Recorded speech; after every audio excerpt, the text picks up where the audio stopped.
Graça e paz, pessoal. Como é que vocês estão? Vocês acharam que essa semana ia acabar. Eu não ia conseguir postar o vídeo aqui pra vocês, mas vencemos! Estamos aqui, vamos postar vídeo pra vocês aqui da lição hoje de número 9, né? O nosso EBDcast. Hoje estou sozinho aqui, né? O Gediel, né? Nós estamos tendo uma dificuldade. Agora eu tô trabalhando num horário difícil, sábado sim, sábado não. E à noite eu não posso mais gravar, não tenho mais condições de gravar no horário noturno. Então fica difícil de eu conciliar a agenda com o Presbítero Gediel pra gente estar gravando aqui. Mas sempre que a gente tiver, que der pra gente achar um dia pra gente gravar, eu vou gravar com ele aqui. O EBDcast vai continuar aqui com o Gediel. Então eu vou continuar o conteúdo aqui juntamente com vocês, de maneira bem mais reduzida. Eu quero tentar manter aquele formato mais de bate-papo mesmo, mais informal mesmo, eu gravando sozinho, para mim não transformar, né, nosso EBDcast aqui numa pregação, né? Então nós vamos comentar os assuntos, comentar os tópicos, aplicar isso para nossa vida, aquele jeito tradicional que nós fazemos. A minha intenção é que seja aqui, além de um conteúdo aqui para pré-aula de escola dominical, mas sobretudo uma EBD online realmente. Eu sei que muitas pessoas que acompanham aqui o nosso conteúdo acompanham esse conteúdo aqui porque às vezes não podem estar na escola dominical, mas gostam da escola dominical, gostam do assunto que é abordado nas revistas. Então eu quero manter esse formato aqui de um bate-papo em torno da lição e trazendo aplicações para a nossa vida aí, com certeza. E hoje nós vamos falar sobre uma família nada perfeita, lição de número 9. Essa lição vai amanhã, dia 28 de maio. Eu vou postar hoje esse vídeo, semana que vem, se tudo der certo, postarei na sexta-feira mesmo, como habitualmente nós fazemos. Mas excepcionalmente hoje eu estou colocando aqui para vocês já no sábado, dia 27. Estou gravando hoje e vou postar hoje esse vídeo aqui para vocês. Mas vamos então rodar a vinheta aí, daqui a pouco eu vou fazer também uma indicação aqui para vocês de um livro aqui que eu tô lendo. Então, nós voltamos já já.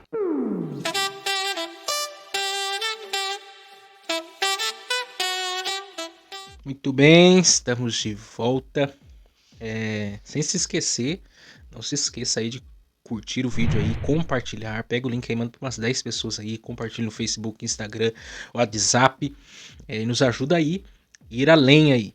E se inscreva também no canal aí, se inscreva lá no canal Palavra Viva, toda segunda-feira também tem um conteúdo abençoador inédito lá. Segunda-feira agora vai sair também um vídeo inédito, amanhã, provavelmente, ou segunda de manhã eu vou gravar, falando sobre o Shabat. O Shabat.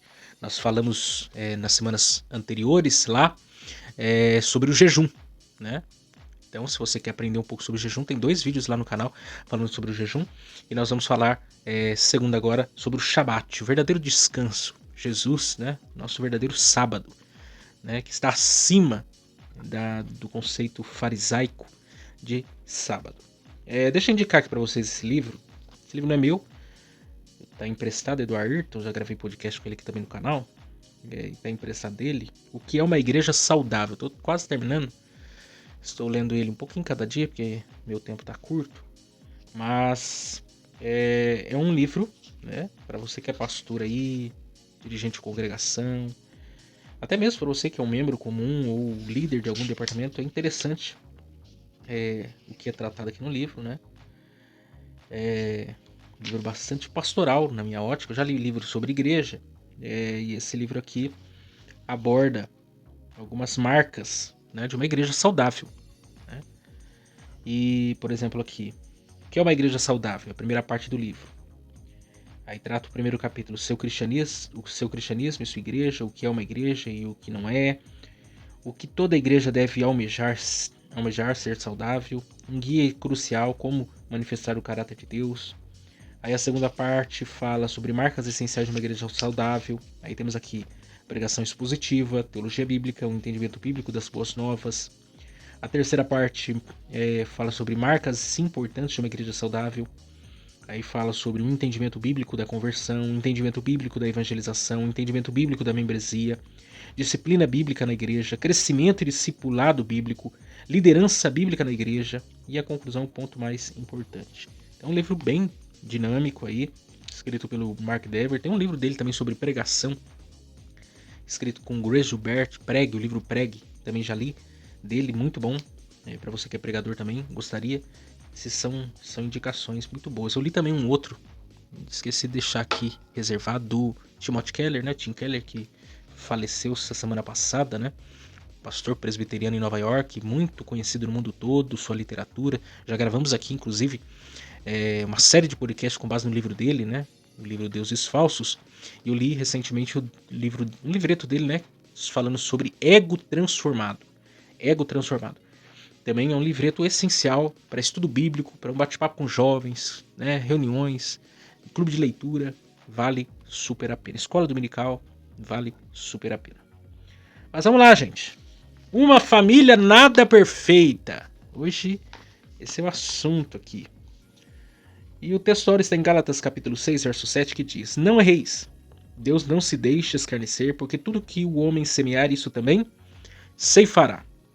A verdade prática diz: tudo que os membros da família plantarem, colherão. Essa é uma lei universal de Deus que pode ser constatada na própria natureza. Texto bíblico. Vamos ler aqui, para a gente se familiarizar. O Antigo Testamento, o desafio de todo professor é compreender a história na sua totalidade. É juntar as peças do quebra-cabeça. E até indico para você que não tem, que adquira a Bíblia em ordem cronológica. Né? A Bíblia em ordem cronológica, eu tenho ela é muito boa, facilita o entendimento, a compreensão da história cronologicamente. O texto está em 2 Samuel, capítulo 3, versos 2 a 5, depois capítulo 5, 13 a 15, capítulo 12, 10 a 13, que diz assim: E a Davi nasceram filhos em Hebrom. Foi o seu primogênito Amon, e de Ainoã, o Jezreelita, o seu segundo, Quiliabe, de Abigail, mulher de Nabal, o Carmelita, e o terceiro, Absalão, filho de Maca, filho de Talmai, rei de Gesur. E ao quarto, Adonias, filho de Agite, e o quinto, Cefatias, filho de Abital. E o sexto, Itrão, de Eglã, também mulher de Davi. Estes nasceram a Davi em Hebrom. E tomou Davi mais concubinas, mulheres de Jerusalém, depois que vieram de Hebrom, e nasceram a Davi mais filhos e filhas. Estes são os nomes dos que lhe nasceram em Jerusalém: Samua, Sobabe, Natã e Salomão, Ibar, Elisua, Nefeg, Jafia, Elisama, Eliade e Elifelete. Agora, pois, não se apartará a espada jamais da tua casa, porquanto me desprezastes e tomaste a mulher de Urias, o Eteu, para que te seja por mulher. Assim diz o Senhor: eis que suscitarei da tua mesma casa o mal sobre ti, e tornarei tuas mulheres perante os teus olhos, e as darei a teu próximo, o qual se deitará com tuas mulheres perante este sol. Porque tu o fizestes em oculto, mas eu farei este negócio perante todo Israel e perante o sol. Então disse Davi a Natã: pequei contra o Senhor. Muito bem. A história de Davi, quem não conhece Davi, né? Não preciso nem me explorar muito aqui, né? Mas Davi é aquele personagem que todo mundo, desde as pedrinhas preciosas, está familiarizado. Davi e Golias. São histórias marcantes da Bíblia. E também Davi é obviamente o maior rei de Israel, né? Mais importante, mais falado. Existem alguns personagens da Bíblia que estão em destaques, né? Estão em destaques comparado a outros. E Davi é um deles. Dentre os reis de Israel, Davi é aquele que está no cume do monte. É aquele que está no topo da lista. É o rei segundo o coração de Deus. É o homem segundo o coração de Deus. Mas o que é curioso, e nós temos, né, em vários nossos EBDcasts aqui tratado, e que é curioso, né, é que muitas vezes homens de sucesso em alguma área, né, são homens de fracasso em outras áreas. Veja bem, o rei Ezequias também foi elogiado e é elogiado como um grande rei de Israel. Né? Ezequias foi um grande rei desde o primeiro dia do seu reinado, etc. Porém, a palavra do profeta Isaías para ele foi o que: põe a tua casa em ordem, porque senão tu morrerás e não viverás. A exemplo dele nós temos também Samuel, temos o próprio Eli. Eram homens de destaque, eram homens que tinham sucesso em alguma área, mas fracasso no quesito família, no quesito família, era um fracasso. O próprio Arão, 2 de seus filhos foram fulminados, né? Porque acenderam fogo estranho no altar do Senhor. Então, nem sempre homens de sucesso em alguma área vão ser de sucesso em todas as áreas. Vão fracassar, vão pisar a bola em alguma área. Eu acho interessante a palavra de Deus porque a Bíblia não mostra só aquilo que é interessante. A Bíblia não mostra só a história bonita.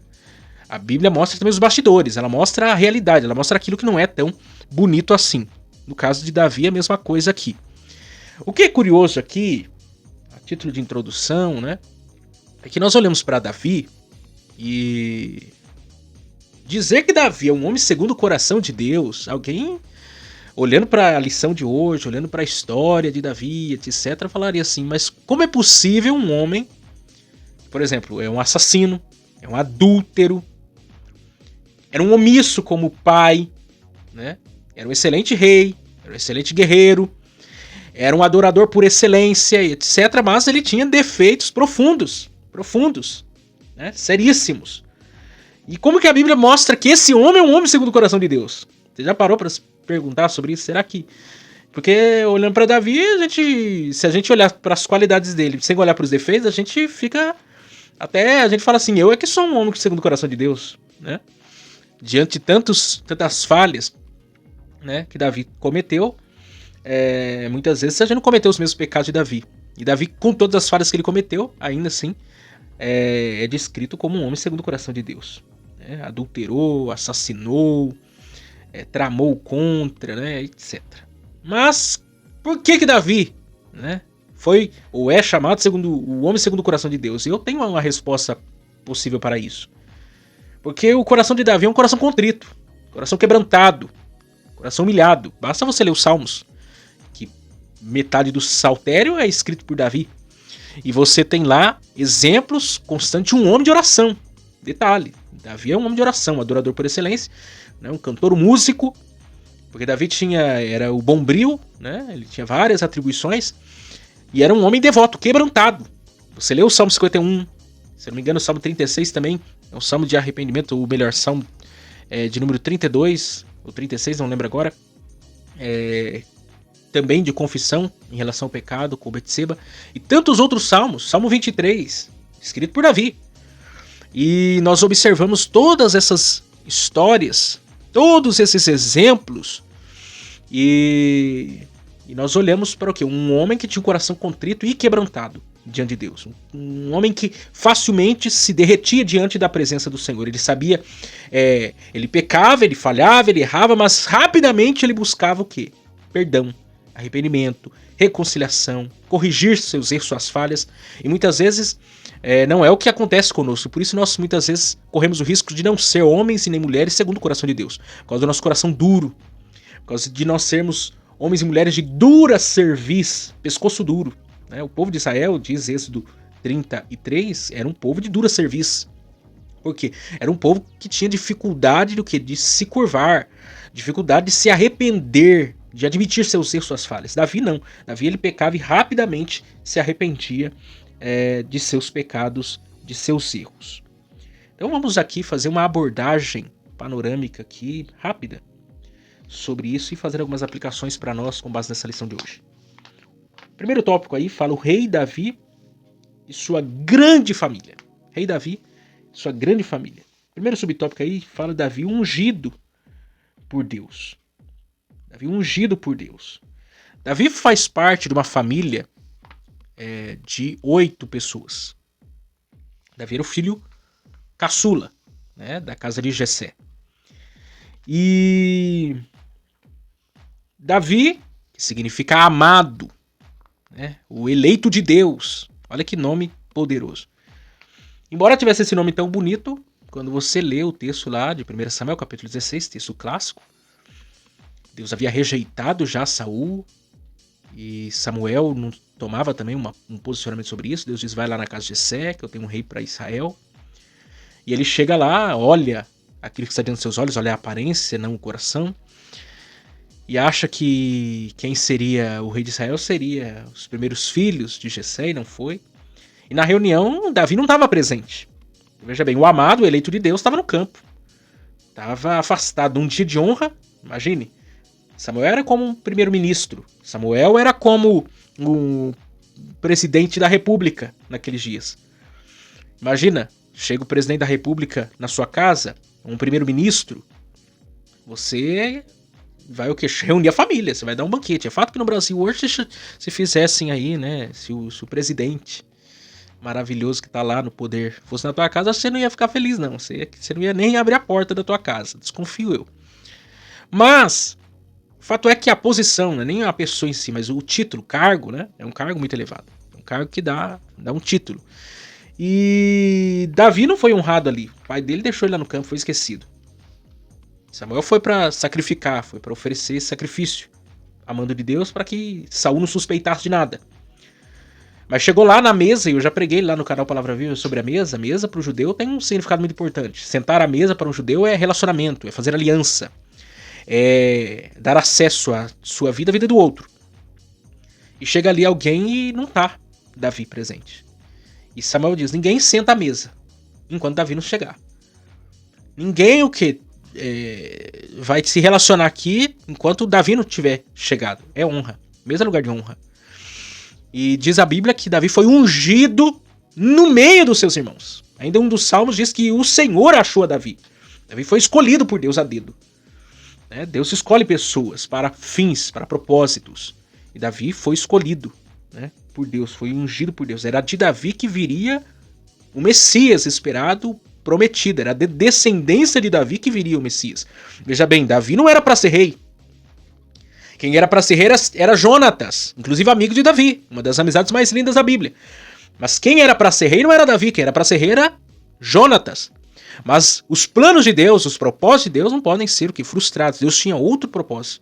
Saul era o rei que o povo queria. Saul era o rei que o povo desejava. Deus permitiu Saul estar no trono, mas o trono não era para ser de Saul.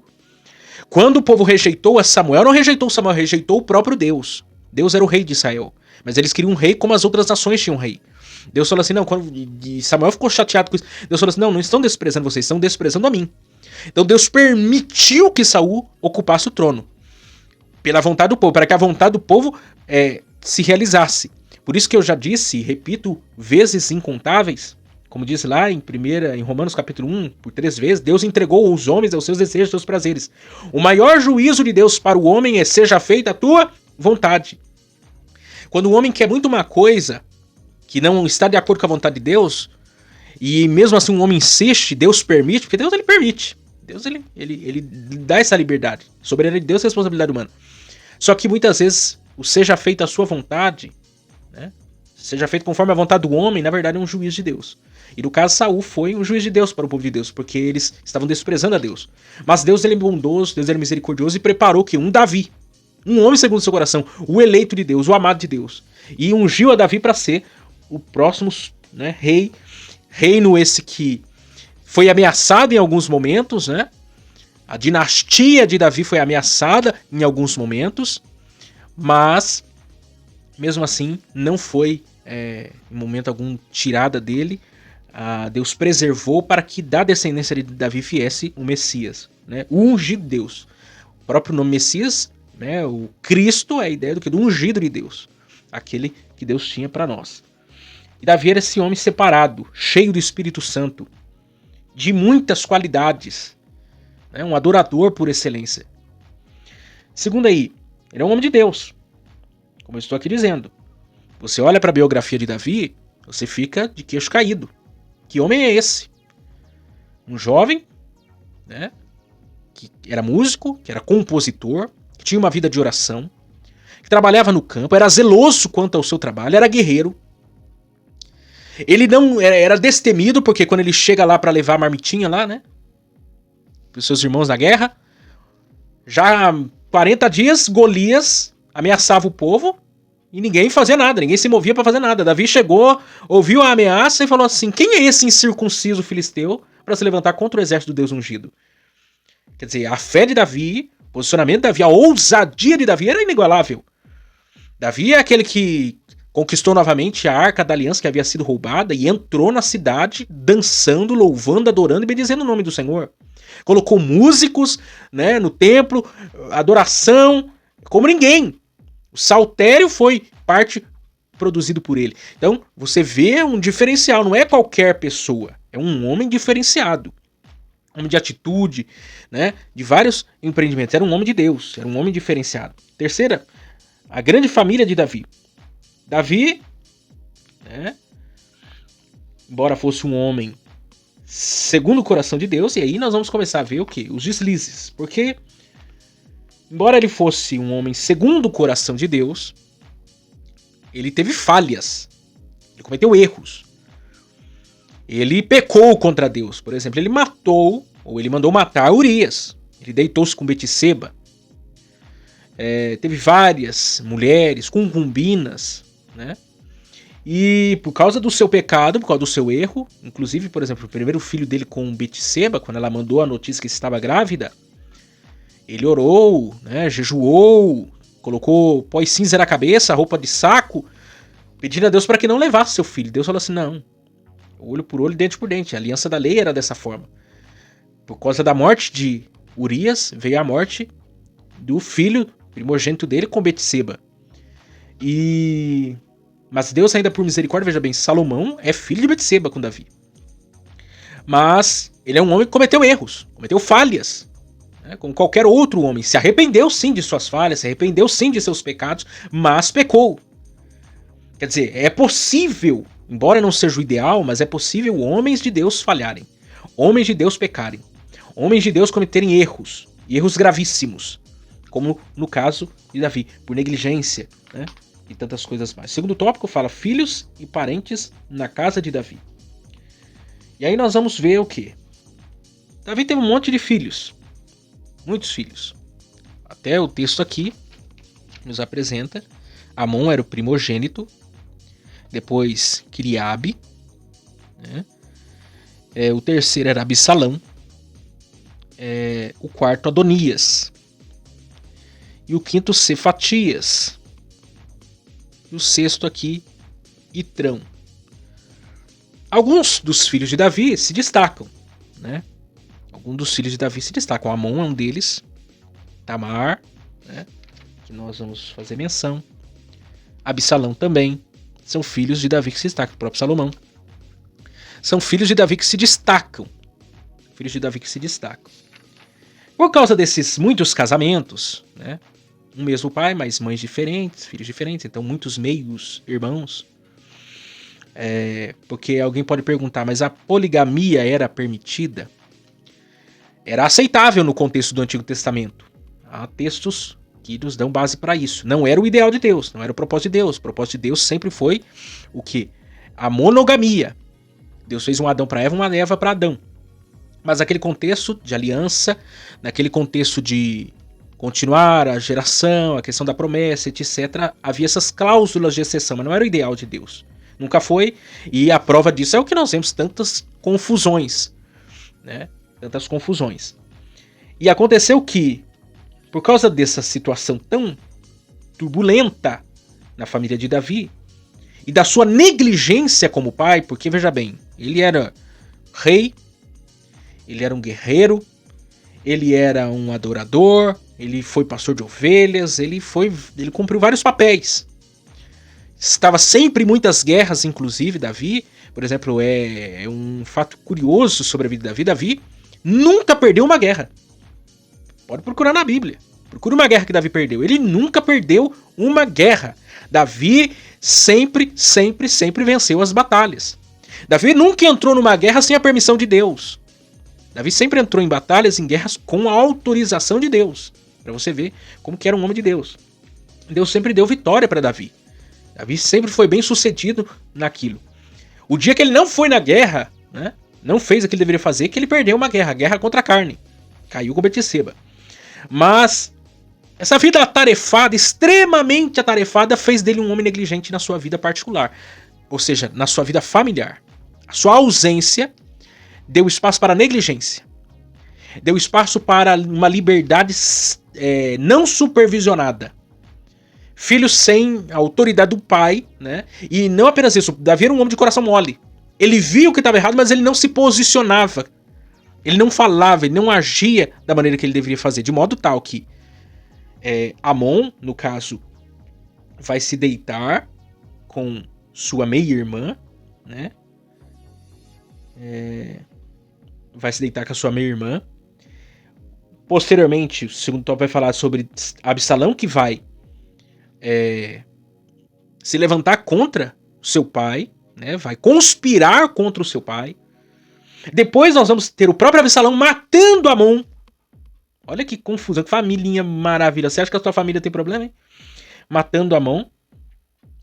E vários outros exemplos que a Bíblia vai nos registrando. Então veja bem, são muitos problemas aqui. E todos eles por o quê? Falta de uma autoridade, falta de um chefe da família ali, com pulso, observando, liderando a sua casa, liderando a sua família. Agora a Bíblia diz que o homem é o cabeça, né? É até aquela brincadeira, o homem é a cabeça, a mulher é o pescoço. Mas a verdade é o quê? Sobre o homem está a responsabilidade de liderar, de ser o provedor da sua casa, não apenas financeiramente, mas espiritualmente, intelectualmente, emocionalmente. As disciplinas, a ordem, tudo isso parte de uma liderança masculina. Quando há uma falta disso na casa, na família, quando o homem não ocupa o seu papel, ele coloca uma carga sobre a sua esposa, que ela não tem estrutura muitas vezes para dar conta, e seus filhos tornam-se filhos rebeldes, indisciplinados. Geralmente, por que o homem tem o papel da liderança no sentido de assumir a responsabilidade de ser o disciplinador, o que dá ordem, né? Por quê? Porque o homem, diferente da mulher, a mulher é muito mais sentimental, emocional. A mulher, ela disciplina também? Disciplina. A mulher corrige? Ela corrige também. Mas essa responsabilidade está mais sobre o homem do que sobre a mulher. A mulher é muito mais propensa a agradar, porque o coração de mãe é diferente do coração do pai, do que o homem. O homem consegue ser um pouco mais duro do que a mulher muitas vezes. Mas nós estamos vivendo uma inversão disso. Nós estamos vivendo um caos sobre isso. E por causa disso, filhos estão se tornando ditadores. Quem manda em casa hoje, ou quem manda nas casas hoje, são o quê? Os adolescentes. Quem manda em casa são o povo que veste fralda, né? Os papéis estão invertidos. Não existe mais uma autoridade, uma liderança firme. Um exemplo dentro de casa. Eu já preguei sobre isso em outra oportunidade. Eu digo, se o seu filho, se a sua filha não tem você, pai e mãe, como um referencial de homem de Deus, de mulher de Deus, de bom casamento e etc., de pessoa honesta, né, que compra e paga as suas dívidas, e etc., de valores e princípios, se não é você, pai e mãe, que eles têm como exemplo, e sim a Anitta e Felipe Neto e quem quer que seja, olha, o teto da tua casa tá caindo. Tua casa tá na pindaíba. Você tá vivendo um caos existencial. Quem lidera a casa é o pai, a mãe, né? E muitas vezes nós pecamos por poucas coisas. Veja bem, Davi tinha muitas qualidades, muitos atributos, e falhou em coisa pouca.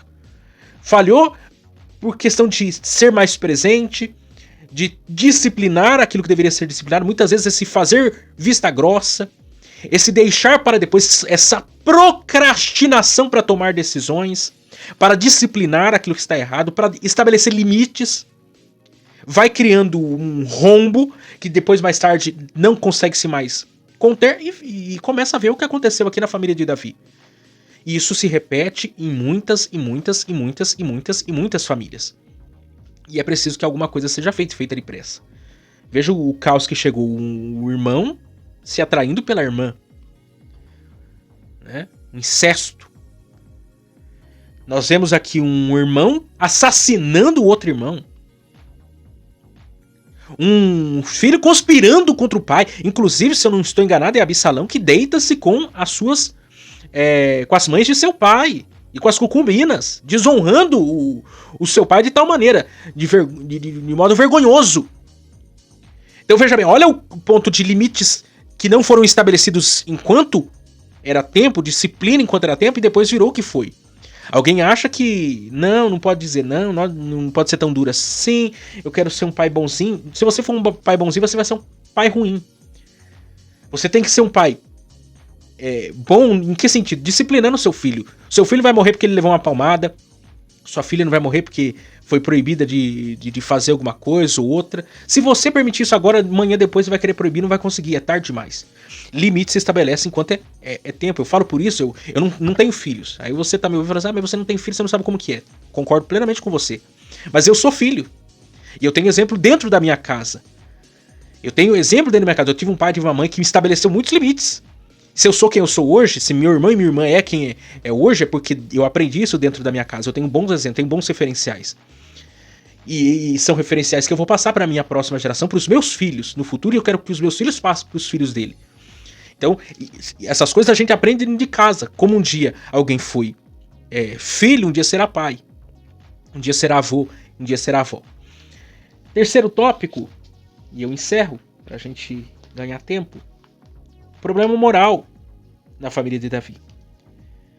As consequências de sua falta de domínio próprio. Né? Capítulo 11 de 2 Samuel relata o adultério de Davi. Capítulo 12 registra o confronto do profeta Natã. Mesmo tendo reconhecido o seu pecado de adultério, dissimulação e assassinato, o rei Davi não pôde evitar as consequências do seu pecado. Incisivo e fiel à mensagem divina. O profeta Natã disse ao rei: Eis que suscitarei da tua mesma casa o mal sobre ti, e tomarei tuas mulheres perante os teus olhos, e as darei a teu próximo, qual se deitará com as tuas mulheres perante este sol. Assim não demorou muito para que um dos filhos coabitasse com as concubinas do próprio pai e o envergonhasse publicamente em Israel. Veja bem, pecado tem o que? Consequência. Eu já falei outras vezes isso também aqui, que Deus perdoa pecado, mas não tira consequência. O próprio texto de Gálatas diz que de Deus ninguém se zomba. Tudo que o homem semear, isso também ceifará. Não pense você que você vai pecar, você vai fazer o que você quiser e vai ficar tudo em panos limpos depois se você pedir perdão para Deus. Deus vai perdoar você, vai pegar seu pecado, lançar no mar do esquecimento, nunca mais vai fazer menção dele em relação a isso, porque Deus é um Deus de misericórdia. Infinita misericórdia. Porém, entretanto, todavia, pecado tem consequência. Não pense que se você seguir uma vida fora da vontade de Deus, isso vai ficar o quê? Sem punição. Vai haver punição, vai haver consequências e muitas vezes irreparáveis. Muitos lares foram e estão sendo destruídos por erros cometidos que nunca mais serão reparados. Famílias que nunca mais serão reparadas. Mesmo quando há arrependimento por parte de um dos. Porque às vezes algumas pessoas, eu infelizmente já tive conversas sobre isso com algumas pessoas, e já conversei até com a minha noiva sobre isso, e porque alguém pensa o seguinte, eu vou dar aqui um exemplo do caso aqui de Davi. O marido ou a esposa, porque hoje em dia a coisa tá feia, porque não é só homem que trai mais. Né? No passado, essa fama só do homem trair, estamos vivendo dias diferentes hoje. A mulher tá traindo mais do que os homens, né? E tá ficando feio o negócio. E mais no meio cristão do que fora do meio cristão. É o que mais nos preocupa entre pessoas que não deveriam estar fazendo isso. Né? A coisa tá mais feia dentro da igreja do que fora da igreja. Estamos vivendo em crise na família. E vamos lá. Vamos supor aqui, no caso, o homem foi lá e adulterou. No caso, Davi adulterou. Ele se arrependeu do seu adultério. E acontece muito isso. A pessoa vai lá, adultera, peca. Isso vem a público. E a pessoa até se arrepende. O homem até se arrepende, pede perdão, tenta reconciliação, etc. Só que a Bíblia, ela dá cláusula de exceção para divórcio. Qual que é a cláusula de exceção? São duas. Qual é a primeira cláusula de exceção para o divórcio? Adultério, fidelidade, quebra de aliança. A segunda é abandono, por parte de um dos. Né? Isso está lá em 1 Coríntios, capítulo 7. A Bíblia deixa claro sobre esses detalhes lá. Aí beleza. O cara se arrependeu, o homem se arrependeu. Só que a pessoa que foi lesada, ela não é obrigada a perdoar. Ou melhor, ela é obrigada a perdoar, mas ela não é obrigada a continuar casada com aquela pessoa. Aceitar aquilo. Aceitar a falha da pessoa. Porque alguém, eu já ouvi essa conversa, dizendo assim, não, mas se a pessoa está arrependida e tal, por que não se reconcilia e tal? Eu parto desse pressuposto, a Bíblia me ensina e diz, e deixa claro isso, Deus nunca teve por propósito o divórcio. Mesmo em situações caóticas, o perdão e a reconciliação é a solução. Ainda o texto lá de Mateus 19 diz que é por causa da dureza do coração do homem, pescoço duro, por não ser um coração contrito e quebrantado. Mas a pessoa que foi lesada, veja bem, alguém faz um investimento, alguém faz um alto investimento ali, você tá numa relação, você vive junto, você dorme na mesma cama, tá aquela situação maravilhosa. Aí vai lá alguém e trai Você trai sua confiança, trai tudo. Coloca tudo abaixo. Como que o que foi lesado vai confiar na outra pessoa? Sendo que ele manteve a fidelidade, se ele tá mantendo a integridade da palavra que deu lá no altar e tudo mais. Veja bem, a conta... Um peca, mas quem paga a conta é o outro. O outro que não fez isso. E muitos acabam que trocando chifres, né? Que nem diz a história, por causa disso. Porque estão magoadas, porque estão feridas. E pra se sentir kits, vão lá e trocam chifres. Pra se manter casados. Só que veja bem, a conta sempre fica mais cara para quem foi lesado do que para quem foi o causador, o que causou o problema. Então a reconciliação é uma relação que ficou em pedaços. E agora, o que fazer? Por isso que eu entendo, biblicamente, que para que haja reconciliação, porque perdoar não é ter amnésia. Não pense que a pessoa que foi traída, ela sofreu tal problema, ela vai ter amnésia. Isso não existe. Não existe. Perdão não é amnésia. Perdão é lembrar sem sentir dor. Perdão é você passar por um problema e não jogar mais na cara da pessoa, porque você perdoou, aquela ferida foi cicatrizada. Ficou ali, mas a cicatriz não produz mais dor. Então o grande dilema é a reconstrução de tudo isso depois, porque não se reconstrui mais a partir do zero. Começar, construir, é diferente de recomeçar e reconstruir. Você reconstrói o que já está construído. Só que se estava em ruínas, restaurar é muito mais delicado do que você começar do zero. Então é sempre muito mais difícil. O perdão é sempre muito mais difícil. Por isso que se não for a graça de Deus, a misericórdia de Deus, o favor de Deus, e o exemplo claro disso é a parábola do credor incompassivo. Um perdão, né? Porque lá é contado uma hipérbole por Jesus. Alguém que liberou um perdão ali gigantesco. E alguém que depois teve que liberar um perdão muito menor. Alguém que, no caso nós, pelo sacrifício de Jesus na cruz, recebeu um perdão tão grande como não perdoaríamos coisas muito menores. Mas isso é só o efeito da graça de Deus. Para que haja perdão, reconciliação, famílias sejam restauradas, é só a graça de Deus. É só a graça de Deus. É por isso que muitos lares não se reconstroem, famílias são destruídas por causa disso. E outros, muitos não querem reconstruir. Querem muitas vezes até manter um casamento, mas manter a vida de pecado. E isso é inadmissível, isso é inaceitável. Né? Se você tolera uma vez, você vai tolerar 2, 10 e vai viver nessa situação. E como que vai se viver nessa situação? Ninguém consegue conviver nessa situação. No caso de Davi, houve arrependimento. Não houve mais adultérios por parte de Davi depois desse fato. Vale destacar isso. O arrependimento é marcado por você não voltar mais ao lugar do pecado. Porque se Davi não tivesse arrependido verdadeiramente, ele teria recorrido no mesmo pecado posteriormente depois. Posteriormente, 1, 2, 10 vezes. Mas o perdão, o arrependimento, a confissão genuína, sincera, faz com que você nunca mais volte a cometer ou a cair no mesmo pecado. Quando isso acontece, isso é bênção. Agora, quando isso não acontece, isso é uma maldição para a família, para o lar. Porque a base do relacionamento, de qualquer relacionamento, é a confiança. Se você não tem confiança, não tem relacionamento bom de modo algum. E existem muitos exemplos negativos, consequências trágicas, inclusive o velório de um dos filhos de Davi. Por causa do quê? Do pecado. E veja bem, Davi soube do que estava acontecendo, Absalão tomou a dianteira do que havia acontecido para trazer uma disciplina. Veja bem, inversão de papéis. Inversão de papéis. Quando alguém não assume o papel que deveria fazer, alguém vai suprir essa necessidade, vai assumir esse papel. Davi não disciplinou nenhum de seus filhos, não tomou providências. E isso fez com que o lar dele se tornasse um caos. Um caos. E eu penso que o que nós estamos vivendo hoje é essa falta de liderança. O que nós estamos vivendo isso é falta de aquele pulso. No passado, e a gente vê muitos exemplos, eu uso o exemplo do meu avô. Meu avô era um homem rígido, né? Era o jeitão dele, era a época dele, era o contexto dele. Mas teve exemplos positivos. Né? Nenhum dos meus tios está nas drogas ou está vivendo uma vida perdida no mundo. Mas isso são valores e princípios que são colocados lá atrás. Foi rígido, mas ainda eu já ouvi psicólogos falando isso. Antes de o amor vem pelo respeito. Você não consegue amar se você não respeita antes. Primeiro é respeito, depois o amor. E respeito você tem que dar para que você também receba. Existem lares que pais não têm mais, perdem o respeito. Imagina, um adultério acontece numa casa. Muitos filhos perdem o relacionamento com um dos pais. Ou perdem o respeito pelos pais quando acontece isso. Há divisões e rachas na família por causa disso. Por quê? Porque houve uma quebra de aliança. E os filhos fazem parte dessa aliança. Não é só o marido e a mulher. Os filhos estão juntos nisso. Então, quando uma das partes quebra essa aliança, toda a família padece. Todo mundo sofre. E, bem, são muitas outras coisas que poderia aqui ser falado. Eu tentei seguir aqui de maneira mais espontânea possível, para não ficar aquela coisa formal de uma pregação, porque aqui é um bate-papo, um podcast, um EBDcast como nós temos feito aqui. Eu quero manter essa integridade aqui, até para que a gente consiga aplicar melhor aquilo que a lição tem tratado. Mas que Deus abençoe vocês.